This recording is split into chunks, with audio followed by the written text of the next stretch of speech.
നമസ്കാരം സുഹൃത്തുക്കളെ. നമ്മുടെ സമൂഹത്തിൽ എപ്പോഴും ഏറ്റവും കൂടുതൽ തെറ്റിദ്ധരിക്കപ്പെടുന്ന, ഏറ്റവും കൂടുതൽ കുറ്റപ്പെടുത്തലുകൾ കേൾക്കേണ്ടി വരുന്ന ഒരു കൂട്ടം മനുഷ്യരുണ്ട്. ചെറിയ കാര്യങ്ങൾക്ക് പെട്ടെന്ന് ദേഷ്യപ്പെടുന്ന, എന്തെങ്കിലുമൊക്കെ വിളിച്ചു പറയുന്ന മുൻകോപികളായ മനുഷ്യർ. ഇവരെ കാണുമ്പോൾ പലരും പറയാറുണ്ട്, അവന് ഭയങ്കര അഹങ്കാരമാണ്, അവനോടൊന്നും മിണ്ടാൻ പറ്റില്ല, അവനൊരു നെഗറ്റീവ് മനുഷ്യനാണ് എന്നൊക്കെ. എന്നാൽ സത്യത്തിൽ ഈ എപ്പോഴും ദേഷ്യപ്പെടുന്ന മനുഷ്യർ അഹങ്കാരികളാണോ? ആധുനിക മനഃശാസ്ത്രവും മഹാനായ ആചാര്യൻ ചാണക്യനും ഈ മനുഷ്യരെക്കുറിച്ച് പറയുന്ന പച്ചയായ യാഥാർത്ഥ്യങ്ങൾ കേട്ടാൽ ചിലപ്പോൾ നിങ്ങളുടെ കണ്ണുകൾ നിറഞ്ഞുപോയേക്കാം. കാരണം പുറമേ എപ്പോഴും ദേഷ്യപ്പെട്ട് നടക്കുന്ന ഈ മനുഷ്യർ വാസ്തവത്തിൽ വലിയ അഹങ്കാരികളോ ദുഷ്ടന്മാരോ അല്ല. മറിച്ച് ആരോടും പറയാൻ കഴിയാത്ത, ആർക്കും മനസ്സിലാക്കാൻ കഴിയാത്ത വലിയൊരു സങ്കടം ഉള്ളിലൊതുക്കി ജീവിക്കുന്ന പാവം മനുഷ്യരാണ്. ഇന്ന് നമ്മൾ സംസാരിക്കാൻ പോകുന്നത് ഈ മുൻകോപത്തിന്റെ പിന്നിൽ ഒളിച്ചിരിക്കുന്ന, കണ്ണീരിൽ കുതിർന്ന ആ വലിയ മാനസികാവസ്ഥയെക്കുറിച്ചാണ്. നിങ്ങൾക്ക് പെട്ടെന്ന് ദേഷ്യം വരുന്ന ഒരാളാണെങ്കിൽ, അല്ലെങ്കിൽ നിങ്ങളുടെ പ്രിയപ്പെട്ടവരിൽ ആർക്കെങ്കിലും ഈ സ്വഭാവമുണ്ടെങ്കിൽ, അവരുടെ മനസ്സിന്റെ ഉള്ളറകളിലേക്ക് തുറക്കുന്ന ഒരു വാതിലായിരിക്കും ഈ വാക്കുകൾ. മനഃശാസ്ത്രം വളരെ കൃത്യമായി പറയുന്ന ഒരു കാര്യമുണ്ട്.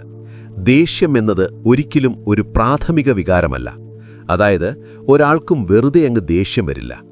ദേഷ്യമെന്നത് എപ്പോഴും ഒരു മുഖംമൂടി മാത്രമാണ്. ആ മുഖംമൂടിക്ക് പിന്നിൽ വലിയൊരു പരാജയമോ, വലിയൊരൊറ്റപ്പെടലോ, വലിയൊരു നിരാശയോ ഒളിച്ചിരിപ്പുണ്ടാകും. ജീവിതത്തിൽ താൻ ആഗ്രഹിച്ച പരിഗണനയോ സ്നേഹമോ ലഭിക്കാതെ വരുമ്പോൾ, താൻ ജീവന് തുല്യം സ്നേഹിച്ചവർ തന്നെ വഞ്ചിക്കുമ്പോൾ, രാപകലില്ലാതെ കഷ്ടപ്പെട്ടിട്ടും സ്വന്തം വീട്ടിൽ പോലും തനിക്ക് യാതൊരു വിലയുമില്ല എന്ന് തിരിച്ചറിയുമ്പോൾ ഒരു മനുഷ്യന്റെ ഉള്ളിൽ ജനിക്കുന്ന ഭയാനകമായൊരു വേദനയുണ്ട്. ആ വേദന പുറത്ത് കാണിക്കാൻ കഴിയാതെ, സങ്കടം സഹിക്കാൻ കഴിയാതെ വരുമ്പോൾ അത് ദേഷ്യമായി പുറത്തേക്ക് വരുന്നതാണ്. താൻ ഇത്രയൊക്കെ ചെയ്തിട്ടും ഈ ലോകം തന്നെ മനസ്സിലാക്കുന്നില്ലല്ലോ എന്ന തോന്നലാണ് ഇവരെക്കൊണ്ടിങ്ങനെ പ്രതികരിപ്പിക്കുന്നത്. ഉദാഹരണത്തിന്, ഓഫീസിൽ മേലധികാരിയുടെ പീഡനം സഹിച്ച്, സാമ്പത്തിക ബാധ്യതകൾ കാരണം ശ്വാസം മുട്ടി, മനസ്സിൽ 1000 ടെൻഷനുകളുമായി വൈകുന്നേരം വീട്ടിലേക്ക് വരുന്ന ഒരു പുരുഷനെ സംബന്ധിച്ചിടത്തോളം വീട്ടിലെ ചെറിയ ഒരു ശബ്ദം പോലും അവനെ വല്ലാതെ പ്രകോപിപ്പിക്കും. അവൻ ഭാര്യയോടോ കുട്ടികളോടോ അലറിത്തെറിച്ചെന്ന് വരും. അവിടെ അവൻ അവരോട് ദേഷ്യപ്പെടുകയല്ല, മറിച്ച് അവന്റെ ഉള്ളിലെ ആ വലിയ സങ്കടം, ആ നിസ്സഹായത ഒരു അഗ്നിപർവ്വതം പോലെ പൊട്ടിത്തെറിക്കുകയാണ് ചെയ്യുന്നത്. ഇത്തരം മനുഷ്യരുടെ ഏറ്റവും വലിയ ശാപമെന്നത് അവരുടെ ശുദ്ധമായ മനസ്സാണ്. ആർക്കെങ്കിലും ഒരു സഹായം വേണമെന്ന് പറഞ്ഞാൽ സ്വന്തം കാര്യം മാറ്റിവെച്ച് ഓടിപ്പോകുന്നവരായിരിക്കും ഇവർ. ഉള്ളിലെ നന്മ കാരണം അവരെല്ലാവരെയും കണ്ണടച്ച് വിശ്വസിക്കും, എല്ലാവരെയും സ്നേഹിക്കും. എന്നാൽ തിരികെ അവർക്ക് ലഭിക്കുന്നതെപ്പോഴും ചതിയും അവഗണനയും മാത്രമായിരിക്കും. തന്നെ എല്ലാവരും കൂടി ഉപയോഗിച്ച് കറിവേപ്പില പോലെ വലിച്ചെറിയുകയാണല്ലോ എന്ന തിരിച്ചറിവ് അവർക്ക് താങ്ങാൻ കഴിയില്ല. ആ സങ്കടമാണ് പിന്നീട് മുൻകോപമായി മാറുന്നത്. എന്നാൽ ഈ ലോകം ഒരിക്കലും നിങ്ങളുടെ ഉള്ളിലെ നന്മ കാണില്ല, നിങ്ങളുടെ സങ്കടം കാണില്ല. അവർ കാണുന്നത് നിങ്ങളുടെ ദേഷ്യം മാത്രമായിരിക്കും. നിങ്ങൾ 100 നല്ല കാര്യങ്ങൾ ചെയ്താലും ഒരു ദിവസം നിങ്ങൾ ദേഷ്യപ്പെട്ട് എന്തെങ്കിലും ഒന്ന് വിളിച്ചു പറഞ്ഞാൽ, അതോടെ നിങ്ങൾ ചെയ്ത ആ 100 നന്മകളും ഈ സമൂഹം സൗകര്യപൂർവ്വം മറക്കും. എന്നിട്ട് നിങ്ങളെ ഏറ്റവും മോശക്കാരനായ ഒരു മനുഷ്യനായി അവർ മുദ്രകുത്തും. ഇത് കാണുമ്പോൾ നിങ്ങളുടെ സങ്കടം വീണ്ടും ഇരട്ടിക്കും. ആ സങ്കടം വീണ്ടും വലിയ ദേഷ്യമായി പുറത്തുവരും.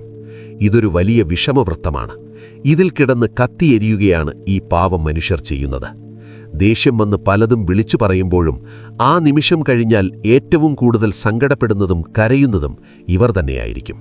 ഞാൻ അങ്ങനെ പറയാൻ പാടില്ലായിരുന്നു, എൻ്റെ നിയന്ത്രണം നഷ്ടപ്പെട്ടല്ലോ എന്ന് ചിന്തിച്ച് രാത്രികളിൽ ഉറങ്ങാതെ സ്വയം ശപിക്കുന്നവരാണിവർ. എന്നാൽ ആചാര്യൻ ചാണക്യൻ ഈ മാനസികാവസ്ഥയെ വളരെ വ്യത്യസ്തമായൊരു കോണിലൂടെയാണ് നോക്കിക്കാണുന്നത്. കോപമെന്നത് ഒരാളുടെ വിവേകത്തെയും ബുദ്ധിയെയും പൂർണ്ണമായും നശിപ്പിക്കുന്ന വലിയൊരു അഗ്നിയാണെന്ന് അദ്ദേഹം തൻ്റെ നീതിശാസ്ത്രത്തിൽ ഓർമ്മിപ്പിക്കുന്നു. ചാണക്യൻ പറയുന്നു, കോപമെന്നത് മറ്റൊരാൾ ചെയ്യുന്ന തെറ്റിന് നിങ്ങൾക്ക് തന്നെ നൽകുന്ന ശിക്ഷയാണ്. നിങ്ങളുടെ ഉള്ളിൽ സങ്കടമുണ്ടായിരിക്കാം, ഡിപ്രഷൻ ഉണ്ടായിരിക്കാം. അതിനർത്ഥം നിങ്ങൾ ആ കോപം മറ്റുള്ളവരുടെ മേൽ അടിച്ചേൽപ്പിക്കണമെന്നല്ല. നിങ്ങൾ ദേഷ്യപ്പെടുമ്പോൾ യഥാർത്ഥത്തിൽ സന്തോഷിക്കുന്നത് നിങ്ങളുടെ ശത്രുക്കളാണ്, നിങ്ങളുടെ തകർച്ച ആഗ്രഹിക്കുന്നവരാണ്. കോപമുള്ള ഒരു മനുഷ്യനെ തോൽപ്പിക്കാൻ യാതൊരു ആയുധത്തിൻ്റെയും ആവശ്യമില്ല.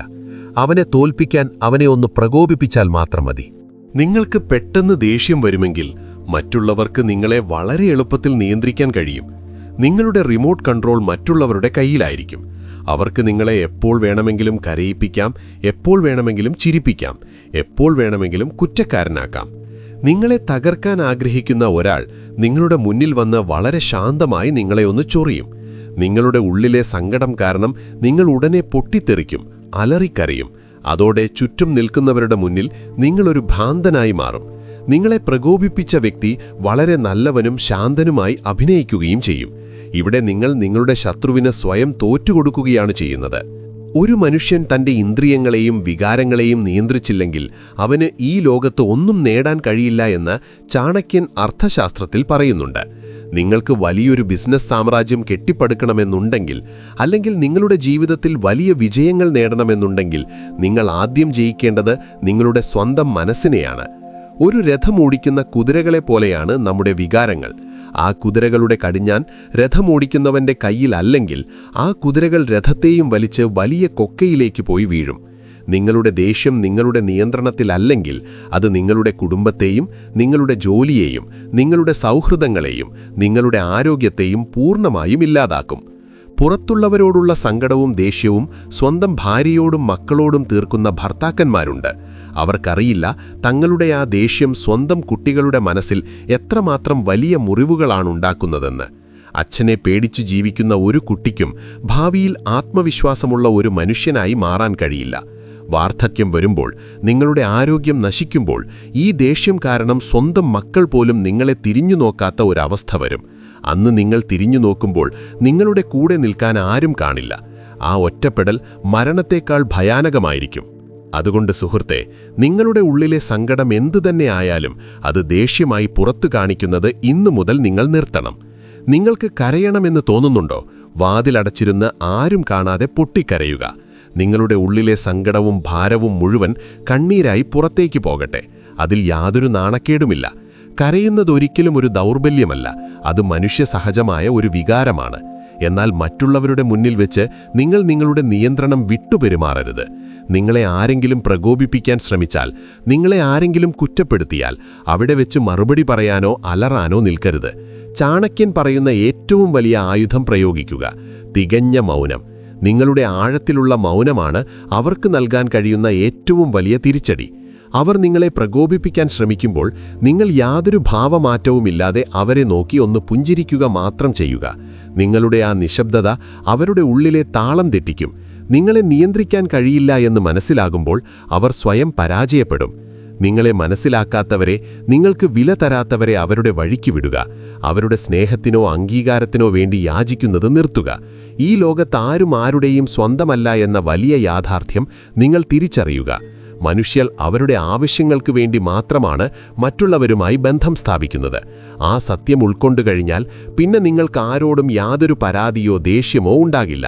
നിങ്ങളുടെ സങ്കടങ്ങളെയും നിങ്ങളുടെ ഉള്ളിലെ ആ വലിയ അഗ്രഷനെയും നിങ്ങളുടെ ലക്ഷ്യങ്ങളിലേക്കുള്ള ഇന്ധനമാക്കി മാറ്റുക.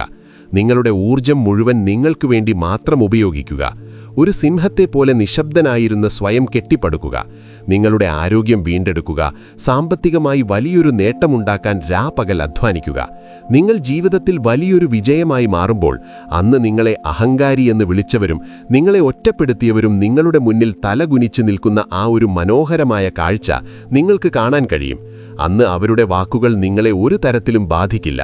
കാരണം നിങ്ങൾ നിങ്ങളുടെ വികാരങ്ങളെ പൂർണ്ണമായും ജയിച്ച ഒരു യഥാർത്ഥ രാജാവായി മാറിയിട്ടുണ്ടാകും. നിങ്ങളുടെ ഉള്ളിലെ സങ്കടങ്ങൾ ഇന്ന് അവസാനിക്കട്ടെ. ഇനി വിജയത്തിൻ്റെതായ പുതിയൊരു ജീവിതം നിങ്ങൾ സ്വന്തം കൈകൾ കൊണ്ട് പടുത്തുയർത്തുക.